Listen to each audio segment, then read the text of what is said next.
Shalom, kasih-kasih dalam Tuhan. Mari kita berdoa. Bapa di surga, di dalam nama Tuhan Yesus, kiranya Bapa sebentar kami akan mendengarkan kebenaran firman-Mu. Urapi hamba-Mu Tuhan yang akan menyampaikan isi pesan daripadamu Tuhan Yesus. Kiranya Bapa buka hati kami Tuhan, urapi dengan Roh Kudus-Mu, biarkanlah kami dapat menangkap pesan dari-Mu Tuhan Yesus. Terima kasih Bapa, hanya di dalam nama-Mu Bapa. Haleluya. Amin. Shalom, saudara kasih dalam Tuhan. Perkenalkan, nama saya Wesley Wijaya. Kali ini saya akan sharing tentang firman Tuhan, hidup tanpa kecewa. Ya, di Matius 11 ayat 2-6 mengatakan, di dalam penjara Yohanes mendengar pekerjaan Kristus, lalu menyuruh murid-muridnya bertanya kepadanya, engkaukah yang akan datang itu, ataukah haruskah kami menantikan orang lain? Yesus menjawab mereka, pergilah dan katakanlah kepada Yohanes apa yang kamu dengar dan kamu lihat. Orang buta melihat, orang lumpuh berjalan, orang kusta menjadi tahir, orang tuli mendengar, orang mati dibangkitkan, dan kepada orang miskin diberitakan kabar baik. Dan berbahagialah orang yang tidak menjadi kecewa dan menolak aku. Ya, di dalam dunia ini kita pernah mengalami yang namanya kekecewaan. Ya, kekecewaan yang kecil maupun kekecewaan yang besar. Kekecewaan yang ringan maupun kekecewaan yang berat. Ya, dan kekecewaan ini seringkali dianggap oleh orang-orang satu tindakan yang biasa saja. Padahal kekecewaan ini bisa membuat seseorang mengambil tindakan atau sikap, mengambil suatu tindakan penolakan. Ya. Nah, jadi penolakan inilah yang dimaksudkan adalah dengan sakit hati atau mengalami kepahitan. Ya, di situ bisa diartikan bahwa orang yang mengalami kekecewaan mengalami kepahitan atau sakit hati. Nah, di sini lebih parahnya lagi ada orang-orang yang sampai menyakiti diri dia sendiri dengan kecewa, ya. Jadi dengan kecewa dia sakit fisik ya. Nah, ini dapat merugikan diri dia sendiri bahkan orang lain. Karena sikap kekecewaan ini juga dipandang Tuhan bahwa ini bersalah. Sikap kecewa ini bersalah di mata Tuhan, ya. Bahwa saudara-saudara kasih dalam Tuhan, kita harus tahu bahwa Tuhan Yesus datang ke dunia bukan hanya mengampuni dosa-dosa kita, tetapi Tuhan Yesus datang ke dunia untuk mengubah hati dan sikap kita. Ya, hati yang lembut, hati yang keras diubah menjadi lembut. Ya, hati yang penuh dengan dengki diubah menjadi hati yang penuh dengan sukacita. Hati yang penuh dengan kegembiraan ya. Nah, di sini yang pasti kita dari kekecewaan tersebut, rasa yang sakit hati, pahit hati, itu akan menjadi hati yang baru. Hati yang penuh dengan Roh Kudus, hati yang penuh dengan dilindungi oleh kuasa Tuhan, hati yang baru, hati yang penuh dengan sukacita. Nah, di dalam kebenaran ini, saya akan memberitahukan di firman Tuhan di Matius pasal 11 ayat 6 yang mengatakan seperti ini, dan berbahagialah orang yang tidak menjadi kecewa dan menolak aku. Nah, penyebab kekecewaan yang pertama biasanya adalah penolakan. Nah, di saat orang mengalami kekecewaan dan dia mengambil tindakan penolakan, di saat dia menolak, apapun yang dikatakan oleh orang lain dianggap salah. Karena dia sudah merasa kecewa, karena dia sudah menolak, dia sudah menganggap bahwa diri dia benar.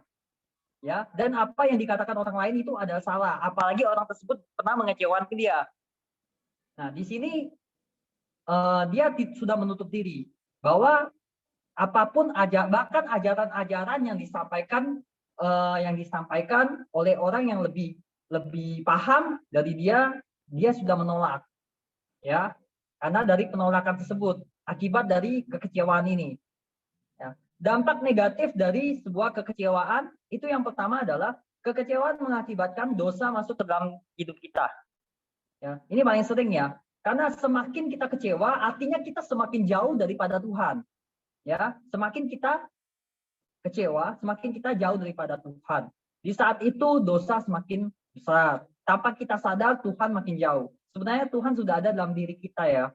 Hanya saja kita yang dosa yang menghalangi kita dengan Tuhan. Nah, yang kedua, kekecewaan membuat kita membandingkan pelayanan kita dengan orang lain. Nah, di sini seringkali kita membanding-bandingkan dengan teman di gereja maupun teman di satu kantor, di pekerjaan kita ya, dan di lingkungan kita membandingkan bahwa kok dia lebih baik dari kita, kenapa kita tidak, kenapa? Nah, ingatlah Tuhan punya tujuan baik untuk kita, ya. Tuhan tidak mungkin membeda-bedakan setiap orang punya kelebihan dan kekurangan masing-masing ya. Nah, yang ketiga, kekecewaan membuat kita sulit mengalami mukjizat Tuhan. Mengapa hari-hari ini kita sulit mengalami mukjizat Tuhan? Ya, karena kita merasa kecewa. Di saat itu timbul dosa. Tuhan pun menyatakan bahwa itu bersalah. Ya. Nah, saudara-saudara, kita harus tahu bahwa mukjizat Tuhan yang terbesar adalah kita hidup sampai hari ini, kita bernafas, dikasih oksigen sampai hari ini, semua karena mukjizat dan anugerah Tuhan. Itu satu mukjizat ya. Nah, oke, yang keempat adalah kekecewaan membuat kita tidak mampu melihat masa depan. Ya. Nah, di sini saya mau katakan bahwa Tuhan sudah memberikan kita penglihatan lewat kita, diberikan hikmat untuk kita agar kita, maksudnya seperti apa untuk melihat masa depan, ya. Maksud Tuhan adalah supaya kita berjaga-jaga dalam situasi tertentu. Kita harus berjaga-jaga, siap atau tidak siap, ke depannya kita sudah siap. Apapun yang terjadi dalam hidup kita, kita sudah siap untuk melangkah bersama Tuhan. Oke, yang kelima adalah kekecewaan bisa menyebabkan orang lain merasa kecewa, dan kita bisa mengecewakan orang lain di saat kita kecewa. Contohnya seperti apa? Contohnya seperti kita di saat kita merasa kecewa, yang timbul dalam hati kita adalah sakit hati, ya. Sakit hati, kepahitan. Yang keluar dari mulut kita adalah kata-kata yang kurang baik, sehingga kita dapat menyakiti hati orang lain. Seperti itu ya, saudara-saudara. Jadi mengapa seseorang bisa kecewa? Ya. Nah, seseorang ini bisa kecewa, bahkan memang bisa kecewa karena ada keegoisan atau dari sifat sombong ya. Atau dia karena dia merasa dia benar. Di saat dia merasa dia benar, dia menjadi tidak memandang orang lain, tidak menganggap orang lain, apa yang dikatakan orang lain itu benar, ya. Nah, sebagai manusia, apakah sikap kekecewaan ini wajar? Tentu tidak wajar, ya. Tentu tidak wajar, ya. Wajar jika kita tidak berlarut berlama-lama, ya. Wajar jika kita bahkan seorang pendeta pun ya bisa merasakan kekecewaan, tapi tidak larut dalam terlalu dalam ya kekecewaan itu, ya. Jadi di saat kita kecewa, hendaklah kita datang kepada Tuhan. Kita mencari wajah Tuhan. Kita mencari dan memohon pertolongannya. Ya, janganlah kita melampiaskan kekecewaan kita ke media sosial, ya. Ceritakan kepada orang lain, kita melampiaskan kekecewaan kita kepada orang lain, itu tidak boleh ya. Tidak boleh. Nanti bisa jadi fitnah lagi, ya. Nah, janganlah kita berharap kepada manusia yang pernah kita bantu atau yang pernah menolong kita. Kita tidak boleh berharap kepada manusia, ya. Tapi percayalah dan berdoalah, berharap hanya kepada Tuhan, ya. Yang jelas kita harus mengampuni orang yang pernah menyakiti hati kita, ya. Percayalah dan berharaplah kepada Tuhan akan menolong dan menuntun hidup kita, ya, mencukupkan dan menghibur kita dan menguatkan kita. Ya, ingat Tuhanlah sumber pengharapan dan pertolongan kita yang tidak pernah mengecewakan. Ya. Ini ayat penutup di firman Tuhan Roma pasal 5 ayat 5. Dan pengharapan tidak mengecewakan karena kasih Allah telah dicurahkan di dalam hati kita oleh Roh Kudus yang telah dikaruniakan kepada kita. Demikian firman Tuhan. Tuhan Yesus memberkati.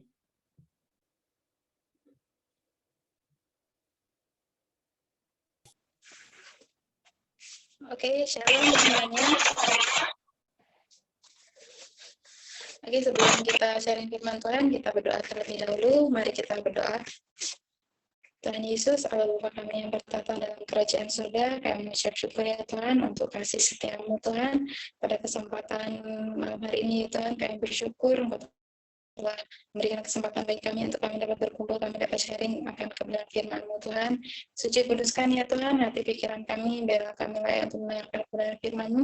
Kau juga memberkati ya Tuhan mulut bibir hamba-Mu yang akan menyampaikan kebenaran firman-Mu ya Tuhan. Biarlah apa yang keluar dari mulut bibir hamba-Mu itu semuanya atas kehendak Tuhan. Terima kasih Tuhan. Kami juga berdoa ya Tuhan untuk Zoom ini ya Tuhan, kiranya Kau berkati untuk jaringan internet juga ya Tuhan, kami serahkan dalam tangan kuasa Tuhan, di dalam nama Tuhan Yesus kami telah berdoa dan bersyukur. Haleluya, amin.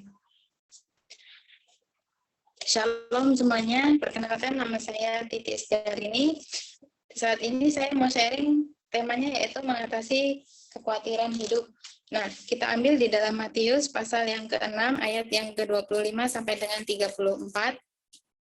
Saya akan membacakan untuk kita semua hal kekhawatiran. Karena itu aku berkata kepadamu, janganlah khawatir akan hidupmu, akan apa yang hendak kamu makan atau minum, dan janganlah khawatir pula akan tubuhmu, akan apa yang hendak kamu pakai. Bukankah hidup ini lebih penting daripada makanan, dan tubuh itu lebih penting daripada pakaian? Pandanglah burung-burung di langit yang tidak menabur dan tidak menuai dan tidak mengumpulkan bekal dalam lumbung, namun diberi makan oleh Bapamu yang di sorga. Bukankah kamu jauh melebihi burung-burung itu? Siapakah di antara kamu yang karena kekhawatirannya dapat menambahkan sehasta saja pada jalan hidupnya? Dan mengapa kamu khawatir akan pakaian? Perhatikanlah bunga bakung di ladang yang tumbuh tanpa bekerja dan tanpa memintal.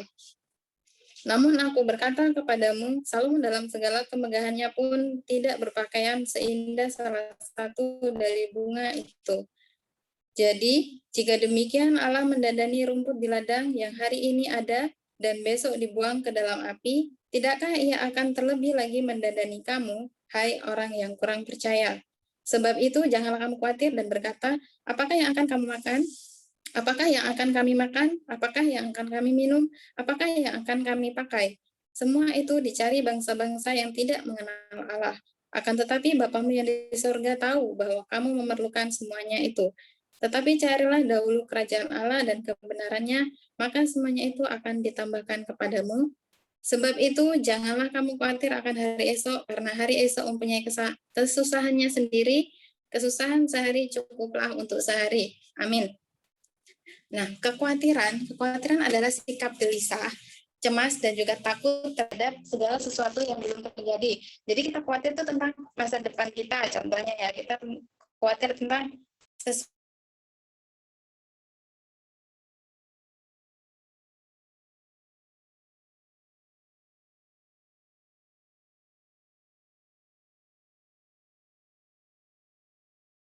beda setiap orang. Tidak dapat dipungkiri bahwa masalah itu menyebabkan kita untuk selalu khawatir. Nah, kita mengalami ketakutan, kita mengalami kecemasan. Memang kita tidak bisa mengelak dari masalah itu ya, tetapi Tuhan Yesus mengajarkan kita untuk tidak khawatir. Ada solusi yang akan Tuhan Yesus berikan kepada kita supaya kita itu tidak khawatir. Nah, di sini bentuk-bentuk umum dari kekhawatiran itu ada 3. Yang pertama itu khawatir terhadap akibat dari kejahatan yang telah kita lakukan, kejahatan atau kesalahan yang pernah kita lakukan. Di dalam Alkitab ini contohnya saya ambil Adam dan Hawa. Adam dan Hawa itu kan mereka tidak taat akan perintah Tuhan ya. Mereka itu mereka melanggar perintah Tuhan, yaitu memakan buah yang tidak seharusnya dimakan. Nah, setelah itu mereka kan bersembunyi karena mereka itu khawatir, mereka itu takut. Jadi mereka itu menghindar dari Tuhan. Nah, jadi mereka itu sembunyi. Ini dalam Kejadian pasal 3 ayat 7 sampai dengan yang ke-11. Nah, kemudian yang kedua yaitu kekhawatiran pada realita kematian yang pasti akan dialami.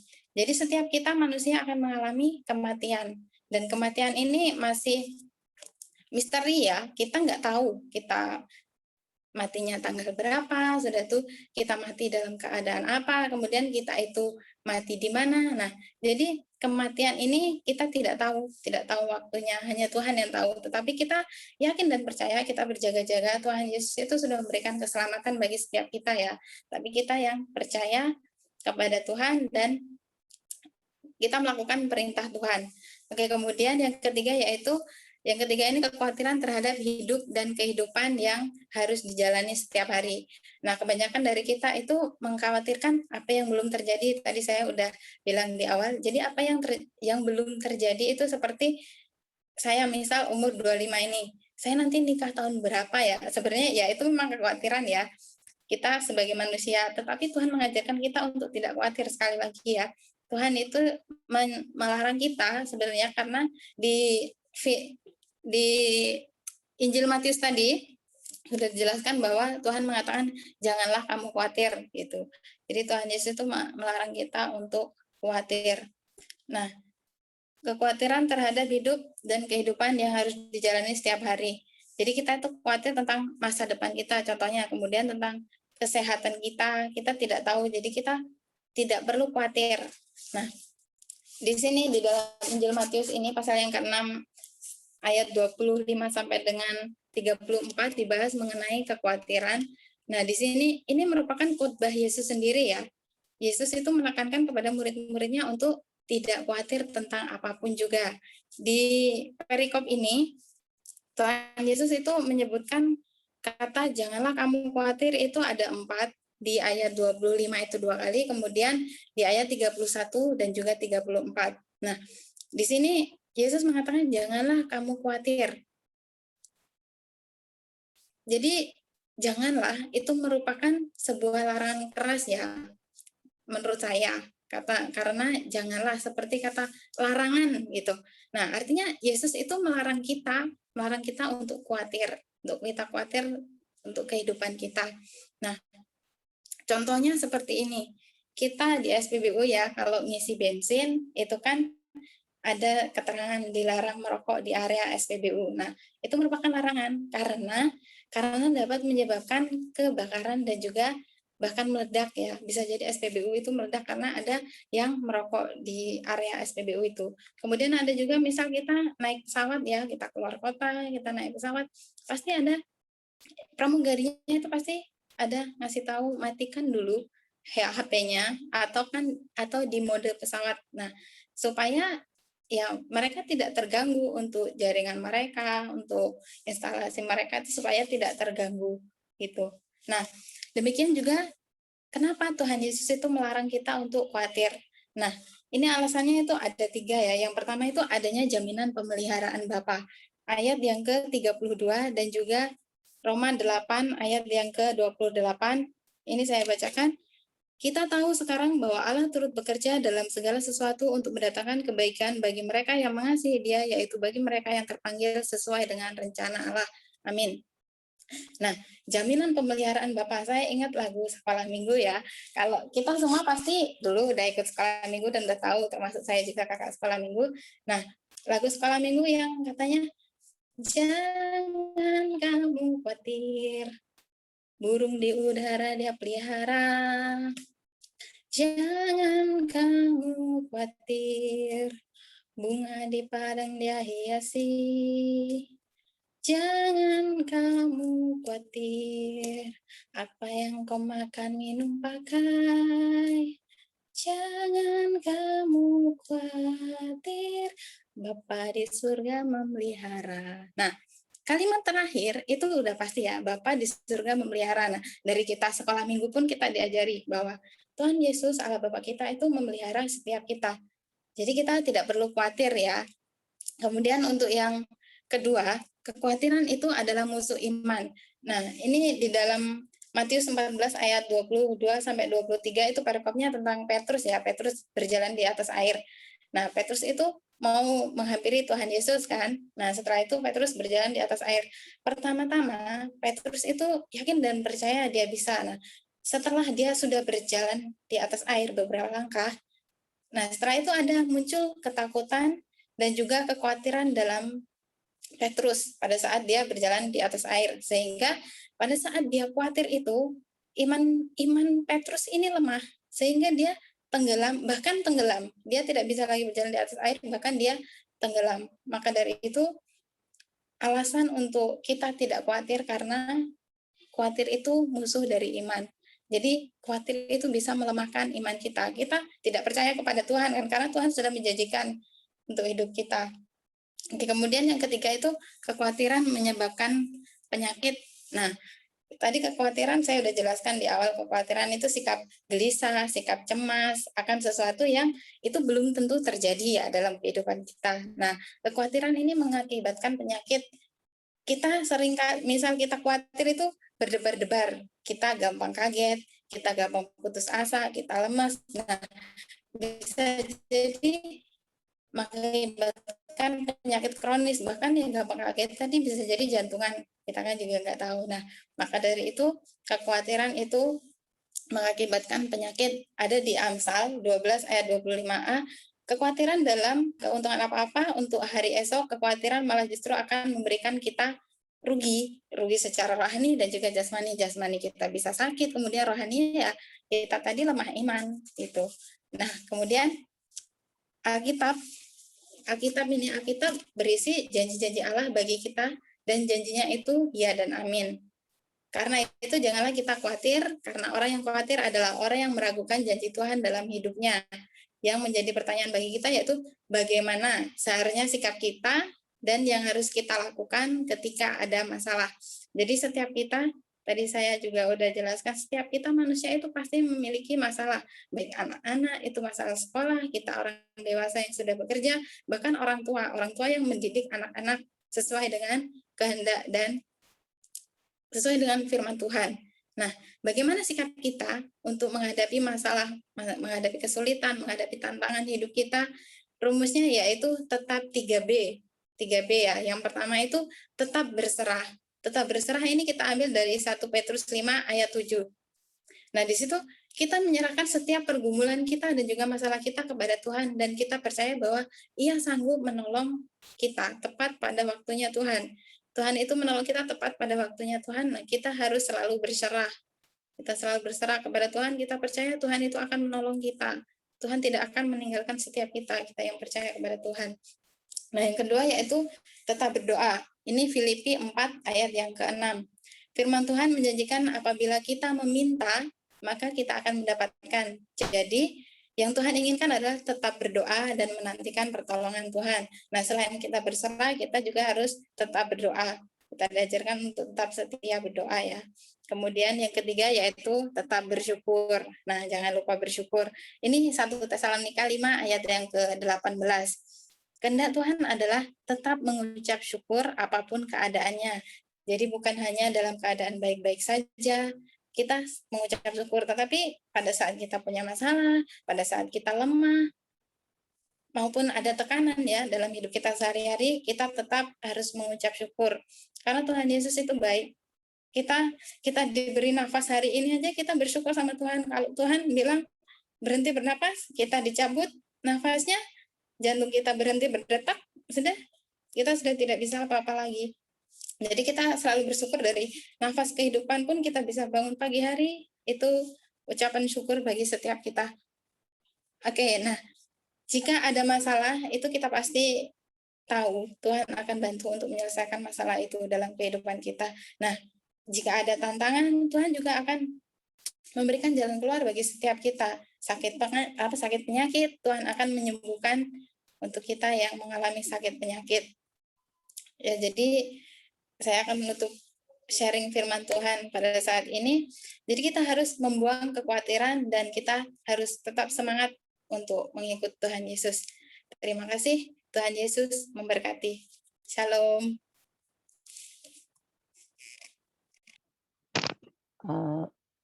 Shalom, puji Tuhan.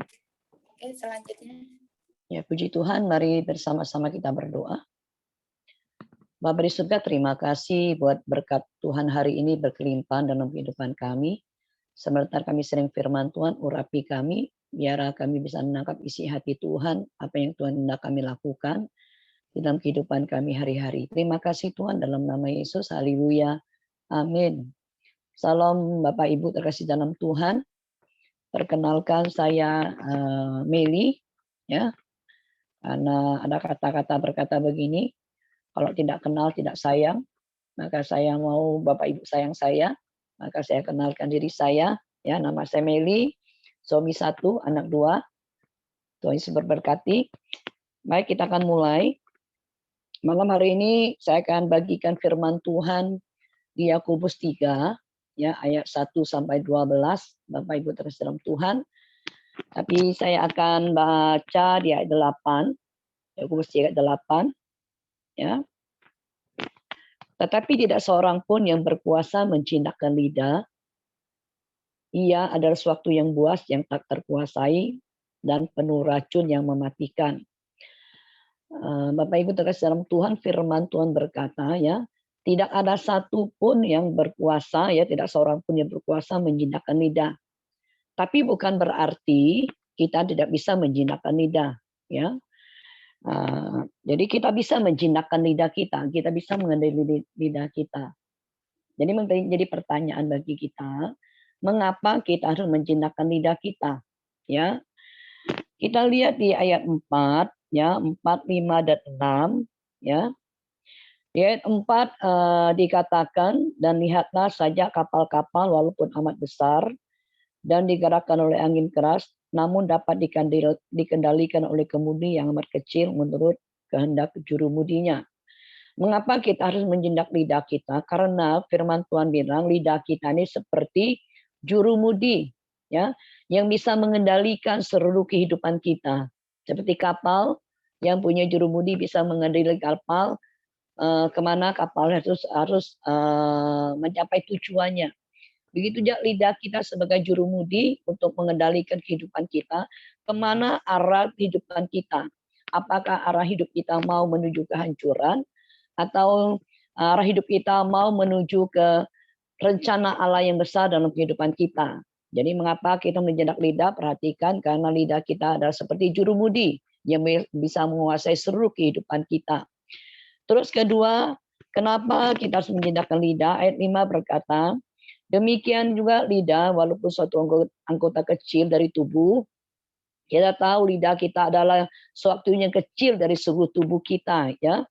Dan walaupun kecil lidah kita ini, dia bisa memegahkan perkara-perkara yang besar, ya, saudara, ya. Dan walaupun kecil ya lidah kita ini, saudara, dia juga bisa membakar, ya, membakar hutan yang besar seperti api, ya, api yang bisa membakar hutannya besar. Dan lihat ayat 6 lagi, ya, lihat lidah pun adalah api. Jadi lidah kita seperti jurumudi, ya. 2, seperti api, ya, yang bisa membakar, ya, dan juga bisa meneduhkan dan mendinginkan. Dan terus dikatakan, ia merupakan suatu dunia kejahatan dan mengambil tempat di antara anggota tubuh kita sebagai sesuatu yang dapat menodai. Jadi lidah ini kecil, ya, seluruh tubuh kecil, tapi dia bisa menodai. Dia bisa mencemarkan seluruh tubuh kita dan menyalakan roda kehidupan kita. Sedangkan lidah itu juga, saudara, yang bisa mencemarkan, yang bisa menghancurkan hidup kita karena dinyalakan oleh api neraka. Jadi lihat kenapa kita harus menjindak lidah kita, saudara, ya. Sekali lagi, lidah kita dikatakan, ya, digambarkan seperti api yang sangat berbahaya, saudara, ya, yang bisa membakar, ya, dan bisa meneduhkan, bisa kita pakai untuk memasak, dan kita bisa juga api bisa menghangatkan tubuh. Kalau di Eropa, saudara, kalau musim dingin, api sangat berguna sekali, ya. Tapi kalau kita bisa mengendalikan api itu bisa membakar siapa saja, yang bisa membakar rumah, bisa membakar hutan yang besar. Jadi perhatikan baik juga, kita harus mengendalikan lidah kita, karena lidah kita juga bisa membawa dingin, bisa mendamaikan situasi, bisa meneduhkan suasana. Kalau tidak, lidah kita akan membawa situasi yang sangat berbahaya, bisa mengomporkan situasi yang menjadi panas, ya, hal-hal yang kecil menjadi besar, ya, dan banyak orang-orang yang terbakar. Jadi kita harus hati-hati ya dengan lidah kita, saudara ya. Bagaimana kita harus mengendalikan lidah kita, tergantung semua dari keputusan kita, ya. Apakah kita mau dipakai Tuhan seperti roda, ya? Roda dipakai Tuhan untuk melakukan rencana Tuhan, mulut kita dipakai untuk memberitakan Injil, bermulut kita dipakai untuk mengeluarkan kata-kata yang menguatkan dan membangun orang sekitar kita menjadi berkat, saudara. Atau mulut kita mau dipakai oleh setan atau iblis, oleh api neraka untuk menghancurkan banyak orang, untuk menghancurkan situasi yang kecil menjadi besar. Itu tergantung dari keputusan kita. Ya, kita mau pakai mulut kita. Terus bagaimana kita menjinak lidah kita? Tadi firman Tuhan bilang tidak seorang pun bisa menjinakkan lidah. Bapak Ibu terkasih dalam Tuhan, ya, perhatikan, bukan berarti kita tidak bisa menjinakkan lidah kita. Kita bisa menjinakkan lidah kita. Bagaimana kita bisa menjinakkan lidah? Kita harus berusaha untuk menjinakkan lidah. Kita tahu berapa bahayanya lidah kita. Kalau kita tidak bisa menjinaknya, kalau kita bisa mengendalikan, sangat berbahaya sekali, saudara ya. Yang pertama, kita harus bereskan hati kita. Ya, karena firman Tuhan bilang apa yang keluar dari mulut kita itu timbul dari hati. Ya, setiap perkataan keluar dari mulut kita timbul dari hati. Jadi sumbernya ini harus kita beresi. Hati kita harus kita beresi. Dengan apa kita beres hati kita, saudara?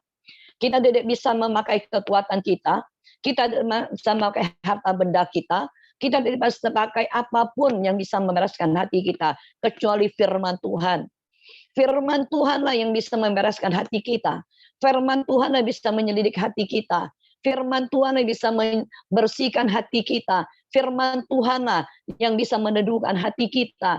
Firman Tuhanlah yang segala-galanya yang di dalam yang kita butuhkan dalam hati kita, dalam jiwa kita. Jadi tanpa firman Tuhan, tanpa firman Tuhan dalam kehidupan kita, saudara, maka hati kita, saudara, akan bisa masuk dalam hal yang tidak baik. Ya, firman Tuhan yang akan mengalahkan, membersihkan hal tidak baik yang masuk di hati kita. Jadi bereskan hati kita setiap hari, baca firman Tuhan setiap hari, renungkan dan hidupkan firman Tuhan setiap hari untuk kita membersihkan hati kita. Contohnya, waktu masalah datang, saudara ya, gejolak terjadi suatu hal yang tidak baik, maka perkataan kita tidak akan mengeluarkan perkataan yang mematikan. Karena apa? Karena ada firman Tuhan dalam kehidupan kita.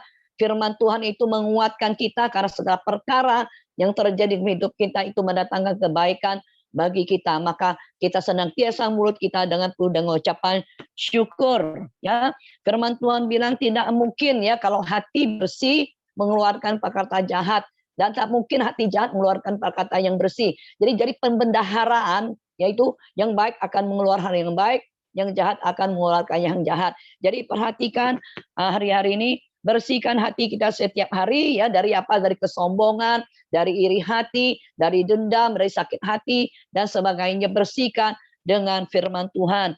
Terus dengan apa lagi kita menjinakkan lidah kita, saudara?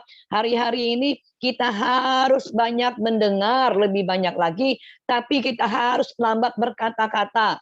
Karena banyak hal-hal yang kita dengar hari-hari ini yang bisa menakutkan kita dan sebagainya.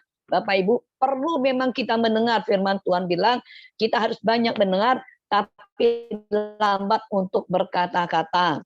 Ya, jadi Bapak Ibu terkasih dalam Tuhan, kenapa kita harus lambat ya berkata-kata? Ini lambat berkata-kata bukan tidak lambat untuk bekerja ya, bukan lambat bekerja. Di Yakobus bilang begini, Yakobus 1:19, hai saudara yang kukasihi, ingatlah hal ini, setiap orang hendaklah cepat untuk mendengar, ya cepat mendengar ya, tetapi lambat untuk berkata-kata. Kita harus lambat berkata-kata, saudara ya. Jadi setiap perkata yang masuk dalam yang kita dengar, Bapak Ibu ya, kita harus lambat. Artinya apa? Kita harus saring. Setiap perkataan yang kita dengar kita harus saring ya, kita cernakan ya, seperti firman Tuhan di Yakobus 3 ayat 3 berkata begini, kita mengenang kekang ya, atau tali pada mulut kuda. Mulut kuda itu saudara dipasang tali supaya kuda ini tidak liar. Ya, dia menuruti kehendak kita kemana harus dituju, saudara. Begitu juga lidah kita harus punya saringan, punya rem, ya, untuk kita bisa apa yang kita dengar itu tidak kita kata-katakan. Kita saring dulu apakah ini benar, ya? Apakah perlu kata-kata ini kita omongi, saudara, ya? Saring dulu, ya. Apakah berita ini penting, ya? Merupakan penting, berita ini berguna atau perkataan justru merugikan, ya? Pikir dulu, jangan kita omong. Atau perkataan ini, ya, apakah waktu kita ngomong ini menjadi kebaikan atau merugikan seseorang. Jadi kita harus saring dulu, saudara, ya, apakah waktu kita ngomong itu akan bawa sukacita, mau damai sejahtera, apakah orang bisa diberkati dalam perkataan-perkataan kita, ya. Jadi yang kedua, lambatlah berkata-kata tapi banyaklah untuk mendengar, saudara, ya. Apakah yang kita dengar itu, saudara, apakah itu sebuah kebenaran, apakah itu berguna, apakah sebuah kebaikan untuk kita bicarakan. Kalau tidak, kita tutup, kita rem, ya, tidak usah kita bicarakan. Terus, saudara, bagaimana kita menjinak lidah, saudara? Di 1 Korintus 12 ayat 8 berbicara begini, sebab kepada yang seorang Roh memberikan karunia untuk berkata-kata dengan hikmat. Jadi Roh yang memberi kata-kata, karunia untuk kita berkata-kata dengan hikmat, dan kepada lain Roh juga Roh yang sama memberikan karunia berkata dengan pengetahuan. Jadi yang ketiga, kita harus mengandalkan Roh Kudus, ya. Kita berdoa, ya, biar Roh Kudus, ya, kita izinkan Roh Kudus, ya, mengurapi kita, mengurapi lidah kita, mengurapi bibir kita, saudara, untuk kita bisa berkata-kata dengan penuh hikmat, dengan pengetahuan daripada Allah, saudara. Kita tahu Yesaya, saudara, waktu dipanggil untuk dipakai Tuhan pertama kali, Tuhan, Yesaya bilang, mulutku najis, ya, maka Tuhan menjamah mulut Yesaya, saudara, sehingga Yesaya bisa dipakai menjadi nabi, pakai mulutnya untuk menyampaikan isi hati Tuhan. Dan kita tahu waktu Pantekosta ketiga, saudara, Pantekosta yang pertama yang dicurahkan di loteng Yerusalem, yang pertama kali Roh Kudus dicurahkan, yaitu mulut yang dijamah oleh Roh Kudus sehingga mereka berbahasa roh. Jadi saudara, hari-hari ini, saudara, ya, mungkin banyak kita mendengar hal-hal yang tidak baik, saudara, tapi mari bersama-sama kita menjinak lidah kita, saudara, ya. Jinak lidah kita, karena kita tahu berapa bahayanya lidah kita kalau kita nggak bisa menjinakkannya, nggak bisa mengendalikan, bahkan bawa kita dalam dosa, saudara, ya. Perkataan akan bawa kita dalam dosa, saudara, bukan tindakan, bukan perbuatan kita saja yang bisa bawa kita dalam dosa, tapi perkataan kita akan bawa kita di dalam dosa. Jadi hati-hati, pikir dulu, saudara, ya.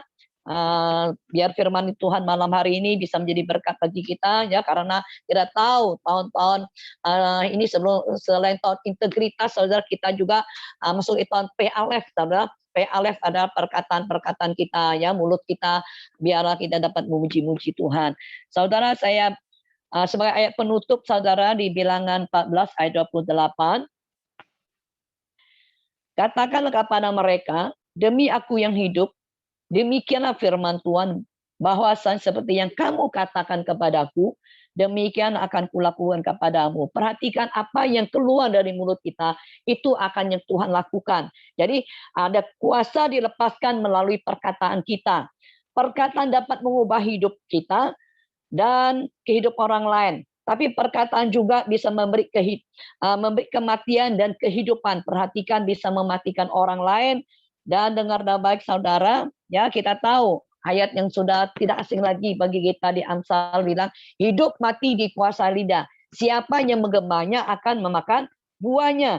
Jadi saudara, kita tahu, ya, tadi kita sudah baca, mulut kita itu buas seperti racun yang mematikannya. Jadi kalau kita tidak bisa mengendalikan mulut kita, perkataan kita, suatu hari nanti, ya, suatu hari nanti, mulut kita, perkataan kita akan mencabik-cabik hidup kita dan merugikan banyak orang dan mematikan rohani kita. Saudara, berhati-hatilah dalam perkataan kita, ya, sebab semua kita, saudara, daripada kita apa yang kita ucapkan akan kita pertanggungjawabkan di hadapan Tuhan. Kali lagi, ya, dosa, perkataan bisa membawa kita dalam dosa, Jadi harap saya berdoa buat kita semua di tempat ini ya, semuanya ya setelah mendengar firman ini ya, biarlah lidah kita dipakai Tuhan ya untuk dikendalikan oleh Tuhan ya untuk melaksanakan apa yang Tuhan ingin kita lakukan,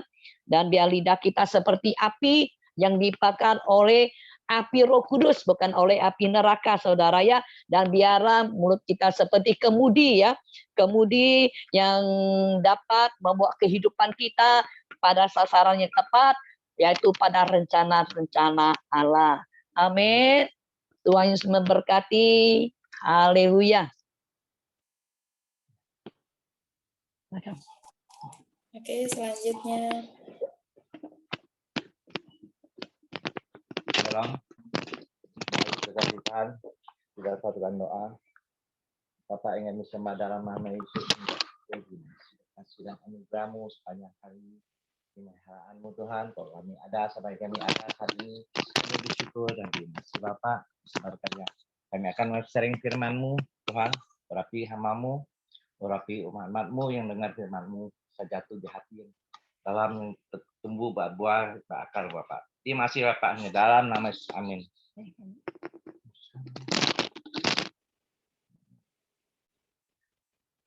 Salam, terima kasih Tuhan. Saya perkenalan diri, nama saya Herman Gunawan. Sebab judulnya perkataan dosa. Pengkhotbah 5 ayat 5. Janganlah mulutmu atau perkataan kita membawa engkau ke dalam dosa. Rupa perkataan kita bisa merupakan perkataan dosa. Dan janganlah berkata di hadapan Allah bahwa engkau khilaf. Aduh, sorry pendeta, omongan saya khilaf. Saya kelewatan, saya minta maaf. Hati-hati. Apakah perlu Allah menjadi murka?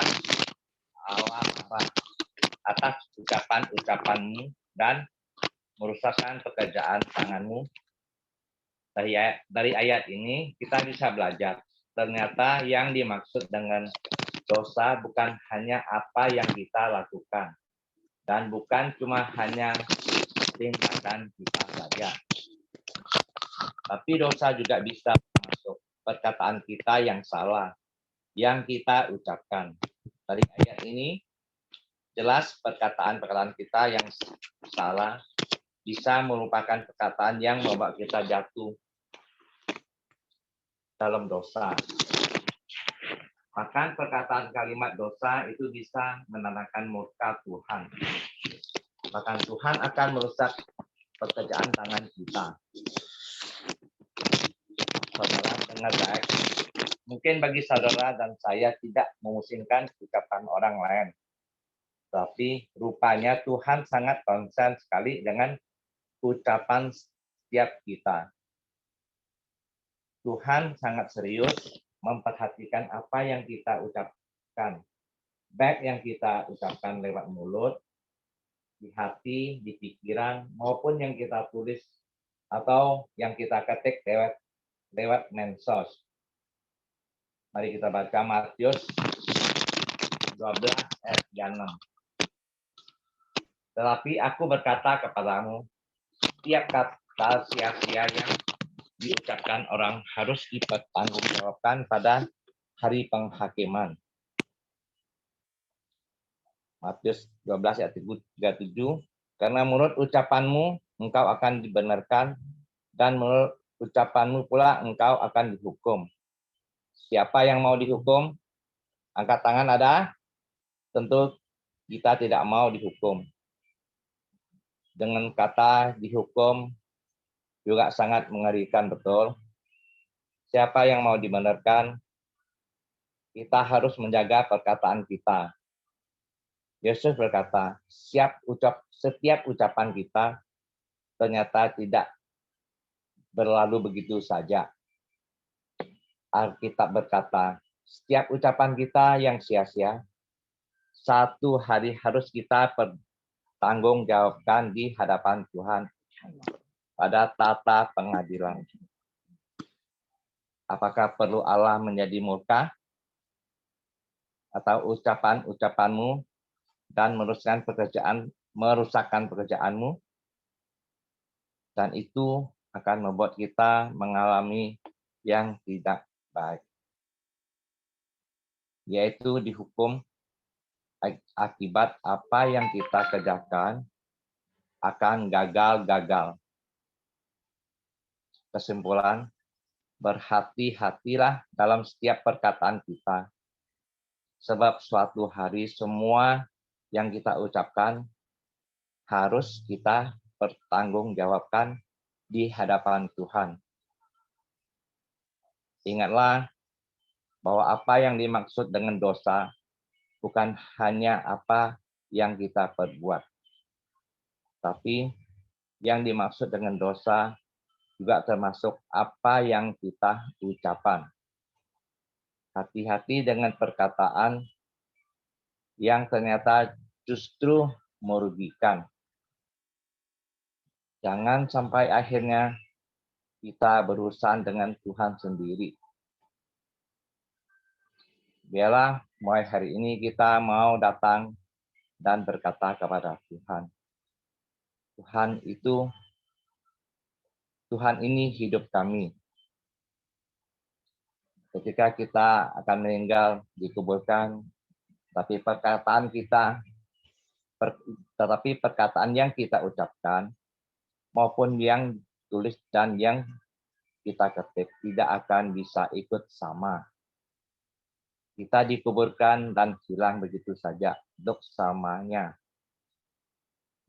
Perkataan yang kita ucapkan maupun ditulis, diketik yang menghidupkan atau mematikan itu akan terus dibicarakan dan diingat dalam kehidupan di dunia ini.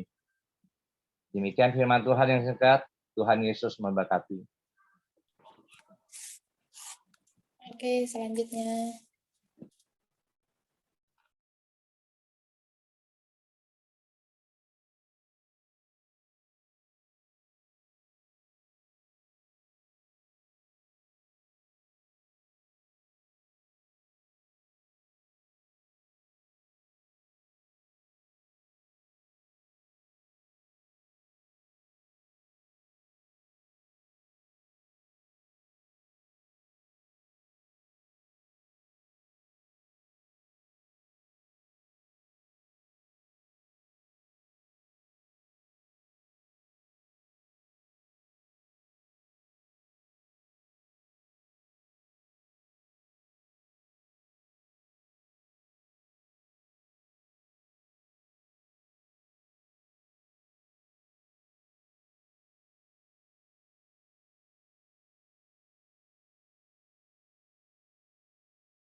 Suaranya Pak Chan, suaranya di unmute dulu, Pak Suwanto. Ya, suaranya di unmute dulu. Oke.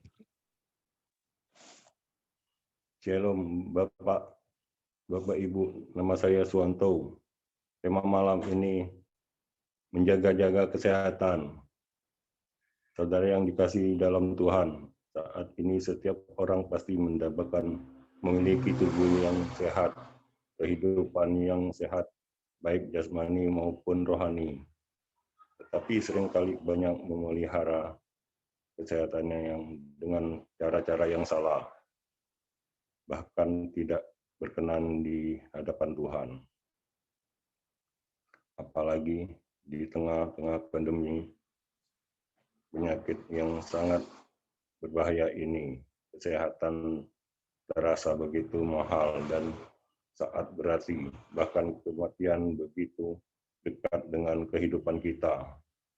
Tidak ada yang salah jika kita ingin memiliki keinginan untuk menjaga serta memelihara kesehatan tubuh kita, tetapi tentunya dengan cara-cara yang benar seperti dengan mengonsumsi vitamin, makanan, dan minuman yang bergizi serta rajin berdoa, berolahraga, bahkan mematuhi protokol kesehatan yang telah ditetapkan, dan karena menjaga dan memelihara kesehatan dengan cara-cara yang salah atau berlebihan tidak akan menjadikan kesehatan kita akan menjadi lebih baik, bahkan sebaliknya akan merusak tubuh dan kesehatan kita.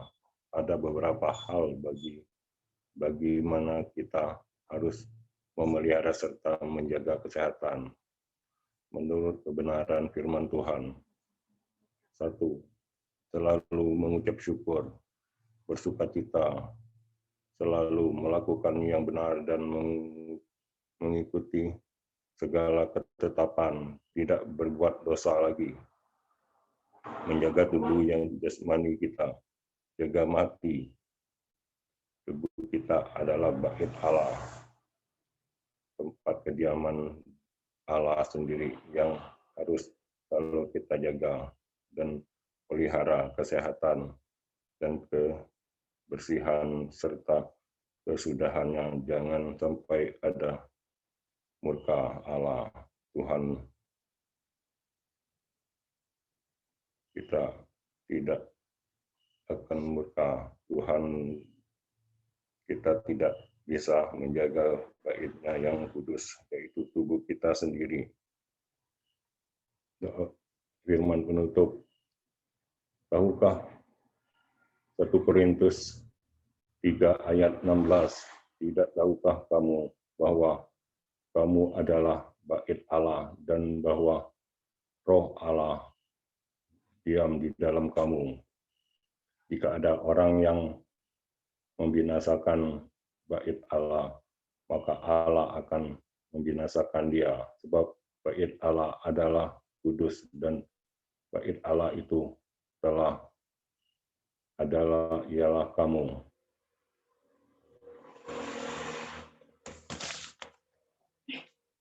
Hanya itu yang bisa saya bagikan. Tuhan Yesus memberkati.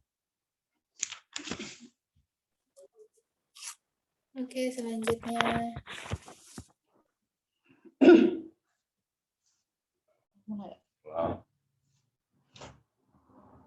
Sebelum kita mulai, kita berdoa dulu ya. Terima kasih Tuhan, kami mau sharing firman-Mu malam ini, mengurapi hamba-Mu ini yang tiada apa-apanya hari ini. Ya. Luka 5 ayat 16 dan ayat 18. Bersukacitalah, tetap berdoa, mengucap syukur dalam segala hal, sebab itulah yang dihendaki Allah di dalam Kristus Yesus bagi kamu.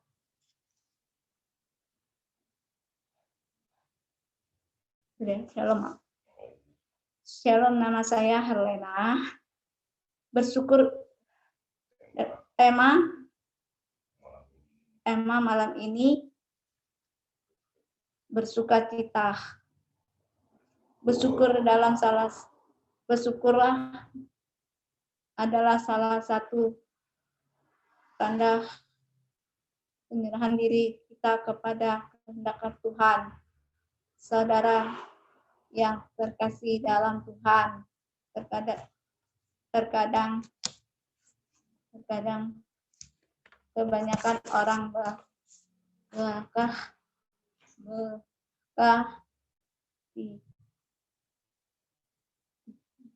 di antara kita orang-orang yang percaya yang tiada siap ketika menghadapi masalah perkumpulan dan tantangan di dalam hidupnya.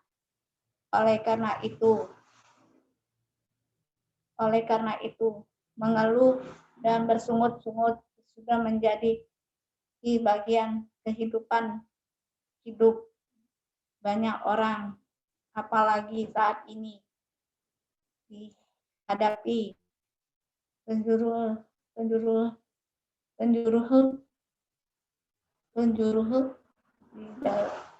di dalam banyak orang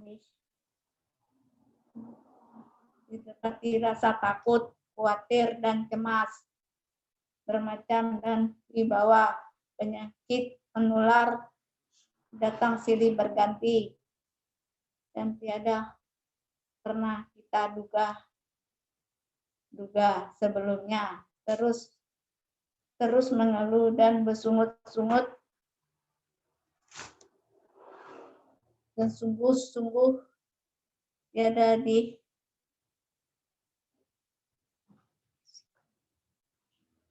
tidak sukai oleh Tuhan, karena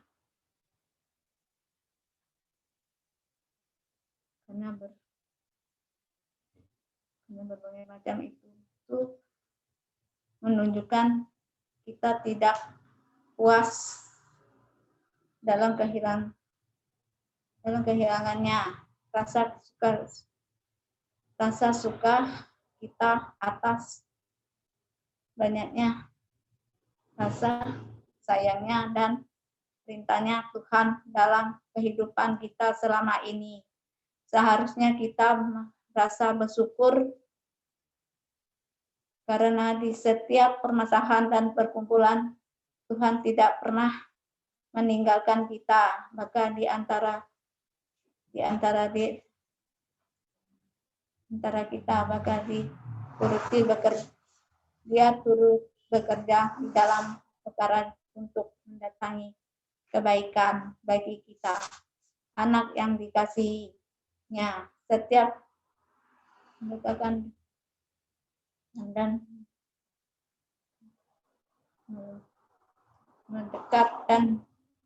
mendekat dan melekat hanya kepada Tuhan. Bersukacitalah dan setiap suka kehidupan kita berbeda dalam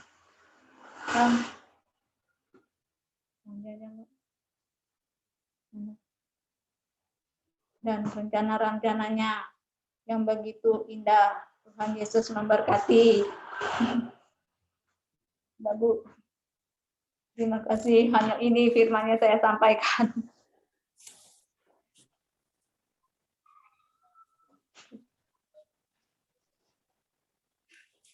Oke, selanjutnya. Shalom semuanya. Sebentar kita akan mendengarkan firman Tuhan. Sebelum kita mendengarkan firman Tuhan, kita berdoa terlebih dahulu. Di dalam nama Tuhan Yesus Kristus Bapa, kami mengucap syukur atas kesempatan yang masih Engkau berikan bagi kami Bapa, agar kami di tempat ini Bapa. Sebentar kami akan mendengarkan firman-Mu Bapa, biarlah firman-Mu bisa menjadi rema dalam kehidupan kami, menjadi sesuatu hal yang luar biasa bagi kehidupan kami. Tuhan, sebentar kami akan mendengar firman-Mu Tuhan, biarlah kiranya Tuhan Engkau pakai pikiran hati kami Tuhan untuk tuju kepadamu Bapa. Di dalam nama Tuhan Yesus Tuhan kami telah selesai berdoa. Haleluya. Amin. Shalom semuanya. Perkenalkan, nama saya Noviana. Hari ini saya akan menyampaikan khotbah dengan tema berserah kepada kehendak Tuhan. Saya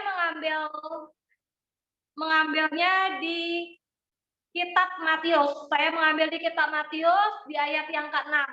Dengan perikopnya itu hal berdoa. Saya akan bacakan di sini di ayatnya yang ke-10.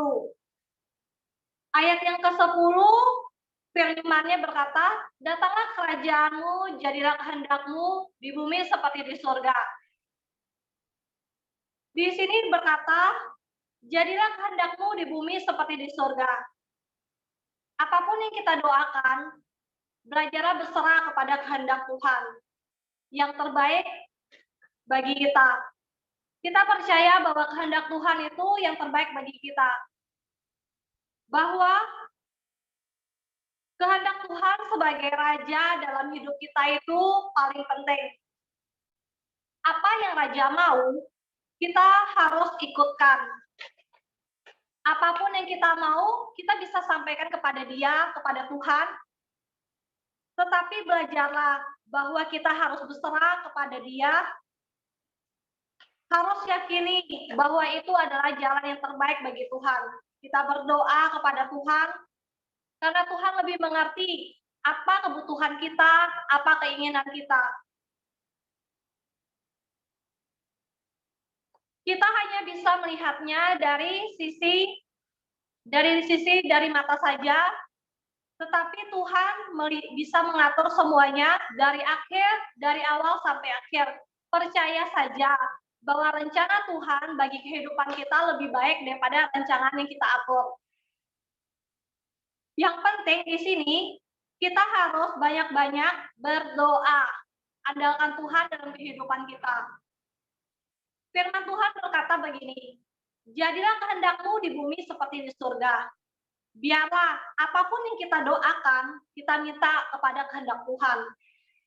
Biarlah kehendak Tuhan yang jadi dalam kehidupan kita. Belajar seperti Yesus. Ketika Yesus berdoa, saya mengambil di ayat di kitab Lukas ayat 22, ayat 42 berkata begini, "Ya Bapakku, jika kalau Engkau mau, ambillah cawan ini daripadaku. Tetapi bukankah kehendakku, melainkan kehendak-Mu. Kehendak-Mu lah yang terjadi." Jadi kalau kita berdoa, kita boleh minta apa saja yang kita mau. Tapi mari kita akhiri semuanya, biarlah kehendak Tuhan yang jadi dalam kehidupan kita. Dan bukan kehendak kita. Karena kadang-kadang apa yang kita minta, kita tidak tahu apakah itu bagus atau tidak. Tapi yakini bahwa Tuhan tahu yang terbaik buat kehidupan kita. Dan kita harus tetap berdoa di dalam Dia, mengucap syukur, lakukan yang terbaik bagi Tuhan. Karena kita percayalah bahwa rancangan Tuhan adalah rancangan yang penuh damai. Dia akan memberikan yang terbaik bagi kehidupan kita. Tetap mengucap syukur, berdoa, lakukan yang terbaik bagi Tuhan. Dan saya akan juga membacakan Matius 6 ayat ke-11. Matius 6 ayat ke-11 dengan firman, "Berikanlah kami pada hari ini makanan kami yang secukupnya." Mengingatkan kita, pastikan kita meminta bukan karena serakah. Karena kadang-kadang kita minta itu salah. Mintalah yang kita butuhkan, bukan apa yang dengan keinginan hati kita, apa keinginan nafsu kita, apapun yang kita mau. Artinya jangan serakah. Mintalah apa yang memang kita butuhkan, bukan apa yang ingin kita minta, ya sesuatu hal yang belum tentu kita butuhkan untuk saat ini. Saya yakin kalau kita berdoa, minta sesuatu untuk memuaskan nafsu, pasti doa kita belum dijawab sama Tuhan. Kalau sesuatu hal itu yang kita doakan, yang penting itu pasti Tuhan jawab untuk bagi kehidupan kita. Sekian firman Tuhan, semoga firman Tuhan hari ini bisa menjadi kekuatan, menjadi penolong bagi kehidupan kita. Dan dengan Tuhan Yesus, terima kasih banyak. Haleluya, amin. Oke, selanjutnya.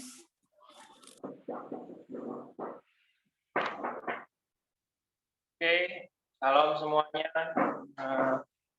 Perkenalkan nama saya Priyadi, panggilannya Adi. Saya akan membawakan sebuah firman, tapi sebelum memulai firman, Kita berdoa dulu bersama-sama. Tuhan, terima kasih buat anugerah kebaikan-Mu, penyertaan-Mu Tuhan. Bentar kami akan memulai mendengar firman-Mu Tuhan. Biarlah suci kuduskan pikiran kami, biarlah kami selalu tertuju kepada firman-Mu Tuhan. Jauhkan kami dari hal yang nggak baik, lindung tutup bungkus tempat ini Tuhan. Jauhkan dari gangguan-gangguan yang nggak baik Tuhan. Biarlah Kau selalu menyertai firman-Mu dari awal dan akhir Tuhan. Biarlah firman-Mu dapat menjadi terang dalam kehidupan kami Tuhan. Dalam nama Tuhan Yesus, kita sudah berdoa, haleluya, amin. Oke, firman kita hari ini tentang keselamatan ya, jalan keselamatan. Mungkin jalan keselamatan ini kalau digambarkan seperti sebuah kendaraan yang melaju ke suatu tempat tanpa hambatan ya, mungkin lurus tanpa hambatan sedikit apapun sampai tujuan dengan selamat. Mungkin jalan keselamatan seperti itu, tapi nyatanya nggak seperti itu ya. Jalan keselamatan itu seperti di Amsal 14 ayat 12 mengatakan ada jalan yang disangka orang lurus tetapi ujungnya menuju maut, yaitu di Amsal 12 ayat 12 ya. Kehidupan manusia di dunia seumpama sebuah perjalanan ya, ada awal ada akhir ya, ada waktu lahir, ada waktu belajar, ada waktu bekerja ya, ada waktu menikah, ada waktu beranak cucu, dan ada waktu meninggal. Segala sesuatu yang ada di kolong bumi ini ada waktunya ya. Semua orang normal merindukan perjalanan hidup yang berhasil ya, memiliki tubuh yang sehat, otak yang cerdas ya, pekerjaan yang baik mungkin ya, bisnis yang sukses, keluarga yang harmonis. Jika mati masuk surga ya, namunnya enggak semudah kenyataan yang seperti itu ya, tidak sedemikian. Mengapa? Karena manusia mengambil jalannya sendiri ya. Akibatnya apa? Banyakkan manusia tersesat ya, seperti di Yesaya 53 ayat 6a dikatakan, kita sekalian sesat seperti domba ya, masing-masing yang mengambil jalannya sendiri ya. Firman Tuhan sendiri mengatakan ya, kita sekalian itu sesat seperti domba ya, dan mengambil jalannya sendiri ya. Manusia cenderung mengambil jalannya sendiri ya, menganggap benar pemikirannya ya, menganggap lurus jalannya ya, dan menganggap baik kelakuannya. Akibatnya tersesat ya. Yang kitab Amsal 21 ayat 2 mengatakan, setiap jalan orang adalah lurus menurut pandangannya sendiri ya, tapi Tuhan yang menguji hati. Berjalan menurut jalannya sendiri itu berbahaya, mudah tersesat. Kita membutuhkan petunjuk yang benar ya, menurut firman Tuhan.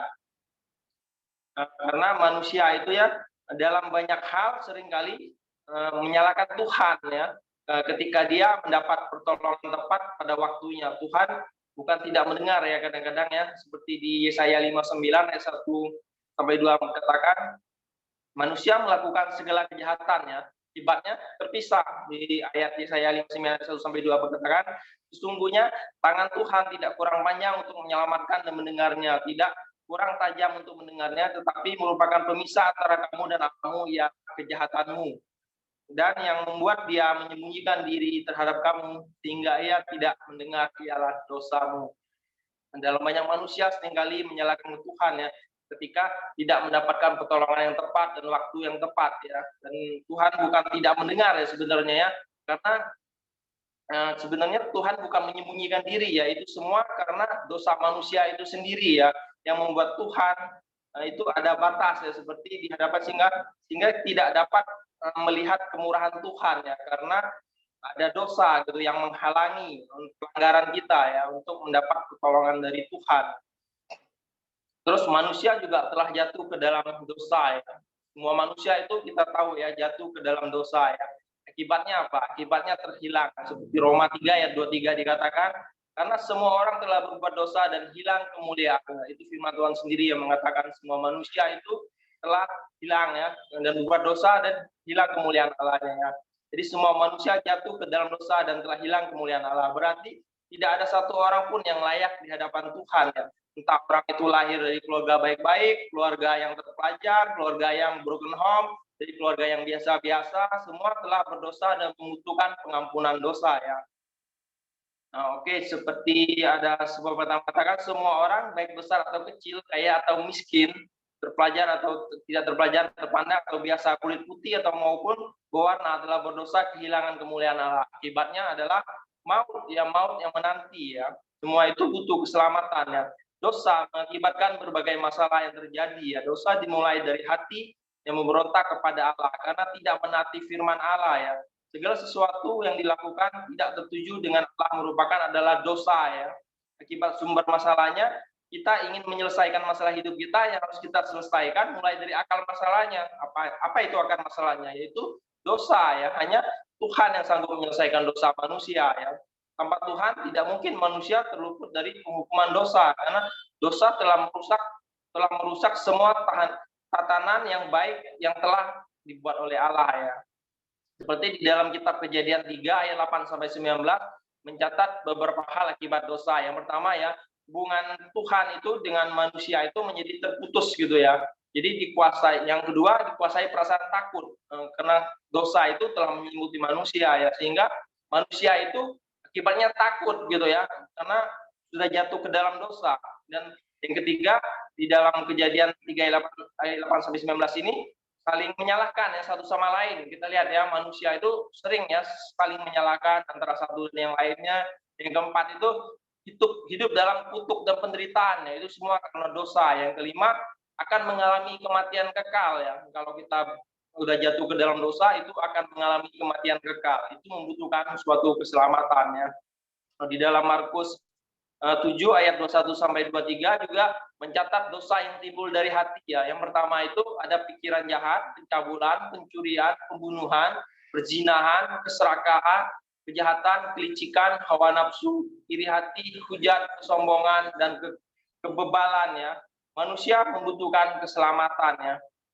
Agama tidak bisa ya menyelamatkan manusia ya, seperti di Roma 3 ayat 20 dikatakan. Sebab tidak seorang pun dimungkinkan berbaik dengan Allah oleh karena orang itu melakukan hal-hal yang terdapat dalam hukum agama. Sebaliknya hukum itu cuma menunjukkan kepada manusia bahwa manusia itu berdosa ya. Seperti di Roma 3 ayat 20 dikatakan ini. Menganut salah satu agama yang ada di dunia tidak menjamin seseorang memperoleh keselamatan yang kekal. Agama mengajarkan kepada manusia melakukan hal-hal yang baik agar hidup manusia bermartabat dan bermoral ya. Namun demikian, agama itu sendiri tidak dapat menyelamatkan manusia dari dosa. Orang yang beragama tidak otomatis selamat ya. Kadang-kadang banyak orang berpikir, oh gue udah punya agama, berbuat baik, mati masuk surga. Padahal enggak seperti itu ya. Manusia membutuhkan sang juru selamat. Sang juru selamatnya siapa? Itu Tuhan Yesus Kristus sendiri ya. Ya, seperti di dalam Yesaya 6 ayat 64 ayat 6 dikatakan, demikian kami sekalian seperti orang najis ya, dan segala kesalehan kami seperti kain kotor ya. Buat saleh itu firman Tuhan katakan seperti kain kotor ya, kesalehan itu nggak menjamin ya kita selamat gitu ya. Kami sekalian menjadi layu seperti daun dan kami lenyap oleh kejahatan kami seperti daun dilenyapkan oleh angin ya. Yesaya 64 ayat 6 mengatakan demikian, kesalehan tidak dapat menyelamatkan manusia ya. Kita tahu bahwa segala bentuk kesalehan manusia seperti kain kotor ya, yang tidak berarti apa-apa di mata Tuhan ya. Andai kata kita bisa melakukan segala perbuatan yang baik dan saleh, maka segala kesalehan kita kerjakan dengan kekuatan sendiri, itu pun seperti kain kotor ya, tidak ada artinya apa-apa. Hidup manusia tidak dapat diselamatkan hanya karena perbuatan baik atau saleh atau beramal ya, itu nggak bisa ya, bahwa diselamatkan dengan hal seperti itu ya, ingat ya. Dan kekayaan pun tidak dapat menyelamatkan manusia ya, sekalipun orang punya harta yang melimpah, itu keselamatan kekayaan itu tidak dapat yang menyelamatkan manusia. Itulah seperti di Matius 16 ayat 26 dikatakan ya, apa gunanya seorang memperoleh seluruh dunia tetapi kehilangan nyawanya, dan apakah yang dapat diberikan sebagai ganti nyawanya. Nah, di situ firman Tuhan mengatakan sendiri ya, semua kekayaan dimiliki seorang tidak pernah dapat membeli sebuah keselamatan ya. Harga seorang pribadi atau harga nyawa itu lebih mahal dari seluruh dunia ini ya. Jadi mungkinkah seorang memiliki harta seluruh dunia ini, andaikan mungkin ya, itu akan tidak akan bisa membeli keselamatannya. Nah, yang ini perbuatan baik juga tidak dapat menyelamatkan manusia ya. Kita berbuat baik gitu, itu juga tidak bisa menyelamatkan manusia ya. Seperti di Titus 3 ayat 5 dikatakan ya, pada waktu itu dia telah menyelamatkan kita, bukan karena perbuatan baiknya yang telah kita lakukan, tetapi karena rahmatnya ya, bukan karena perbuatan baik yang kita lakukan ya, tapi karena rahmatnya Tuhan lah yang membuat kita selamat ya, oleh pemandian kelahiran kembali dan pembaharuan yang dikerjakan oleh Roh Kudus ya, sehingga kita akan memperoleh keselamatannya. Melakukan sesuatu yang baik ya, tidak dapat menolong orang untuk mengalami keselamatan ya. Keselamatan seseorang bukan karena perbuatan baik atau orang selamat itu semata-mata karena anugerah dari Tuhan ya, bukan karena usaha kita atau karena jasa kita ya. Anugerah yang memberi cuma-cuma tidak mungkin kita dapatkan kalau tidak diberi oleh Tuhan ya, sang pemilik anugerah tersebut ya. Jadi agama, kesalehan, kekayaan, perbuatan baik, kepintaran, kedudukan dan segala manusia tidak dapat menyelamatkan dirinya sendiri dari hukuman dosa ya. Jadi jalan keselamatan hanya ada satu, yaitu melalui Yesus Kristus. Seperti di Yohanes 14 ayat 6 dikatakan ya. Kata Yesus kepadanya, "Akulah jalan kebenaran dan hidup.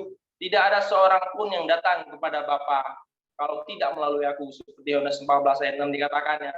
Pepatah mengatakan banyak jalan menuju Roma ya, tetapi Alkitab mengatakan hanya satu jalan menuju keselamatan, yaitu melalui Yesus Kristus. Satu-satunya jalan kehidupan kebenaran agar manusia mengalami keselamatan kekal dan manusia tidak sampai kepada Bapa di surga tanpa melalui Yesus Kristus ya. Seperti di Kisah Para Rasul 4 ayat 12 dikatakan hanya melalui Yesus saja orang diselamatkan. Sebab di seluruh dunia di antara manusia tidak ada seorang lain pun yang dapat mendapat kekuasaan dari Allah untuk menyelamatkan kita. Seperti di firman Tuhan ini, di Kisah Para Rasul 4 ayat 12 dikatakan seperti itulah, hanya melalui Yesus saja ya. Yesus Kristuslah satu-satunya pribadi yang telah ditentukan Allah untuk menyelamatkan orang yang berdosa ya. Tidak ada pribadi lain dan tidak ada jalan lain untuk keselamatan seluruh manusia ya. Yang pernah hidup di kolong langit ini membutuhkan keselamatan hanya satu, juru selamat Yesus Kristus ya. Jadi siapapun, kapanpun Anda hidup, dimanapun Anda berada, percayalah hanya Anda membutuhkan keselamatan. Bagaimana kita cara mendapatkan keselamatannya? Yang pertama, kita harus bertobat dan mengakui semua dosa dan salah.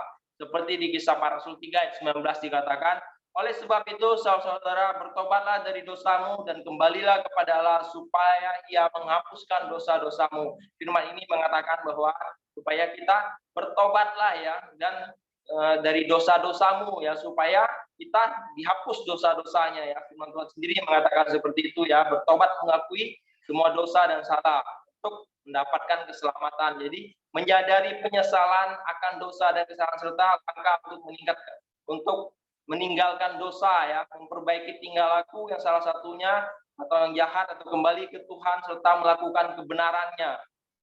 Bertobat merupakan titik balik manusia untuk menuruti keinginan diri sendiri dan beralih kepada Tuhan menurut perintah-perintahnya. Yang kedua, percaya kepada Tuhan Yesus Kristus sebagai Tuhan. Seperti Roma 10 ayat 10 dikatakan, karena dengan hati orang yang percaya dan dibenarkan, dan dalam mulut orang pengakuan dan diselamatkan. Seperti firman Tuhan dikatakan ya, memutuskan dalam hati untuk percaya mengakui bahwa dengan mulut Yesus Kristus adalah Tuhan dan juru selamat secara pribadi ya. Keselamatan itu bersifat pribadi ya, milik orang per orang, bukan kelompok ya atau rame-rame gitu ya. Masing-masing memiliki tanggung jawab dan percaya mengakui ya. Janganlah ragu-ragu untuk percaya ya, dan jangan takut untuk mengakui bahwa membutuhkan penebusan dosa dan keselamatan ya. Dan keselamatan pun harus kita jaga ya, bukan kita sekali udah selamat kita pikir udah selamat ya, seenaknya berbuat dosa atau apa, nggak bisa seperti itu ya. Itu keselamatan akan hilang ya. Seperti kita punya SIM gitu ya, kita punya SIM nih, kalau kita nggak perpanjang maka SIM kita nggak berlaku ya. Seperti juga keselamatan ya. Jika kita nggak menjaganya dengan baik, mungkin keselamatan itu akan hilang ya, kita akan jatuh lagi ke dosa ya. Yang ketiga itu bahwa kita akan menerima anugerah keselamatan dengan iman ya, seperti di dalam Efesus 2 ayat 8-9 dikatakan, sebab karena kasih karunia kamu diselamatkan oleh iman ya. Jadi kita butuh iman ya. Itu bukan hasil usahamu, tetapi pemberian Allah. Itu bukan hasil pekerjaanmu. Jangan ada orang yang memegahkan diri ya. Jangan sampai anugerah yang ditawarkan kepada orang, tetapi hanyalah orang yang merespon dengan iman yang mengalami keselamatan ya. Contoh, misalkan kita buat permen, kita bagi sama orang ya. Kita tahu buah permen itu manis ya. Misalkan ya, yang kita bagi ada yang mengambil, ada yang tidak. Tentu yang mengambil ini kan yang bisa merasakan manisnya permen itu bagaimana. Sedangkan yang tidak mengambil itu tidak merasakan manisnya permen seperti apa ya. Demikian juga keselamatan. Jika kita tidak menerima dengan sungguh-sungguh, kita tidak akan merasakannya. Keselamatan itu seperti apa rasanya kan. ada sebagian orang yang mengambil menerima keselamatan itu, ada juga yang tidak menerima ya. Jadi yang tidak menerima ini ya mereka tidak merasakan memperoleh keselamatan. Demikianlah firman dari saya, semoga dapat membangun kita dan dapat menjadi rema dalam kehidupan kita semua. Terima kasih. Haleluya. Amin.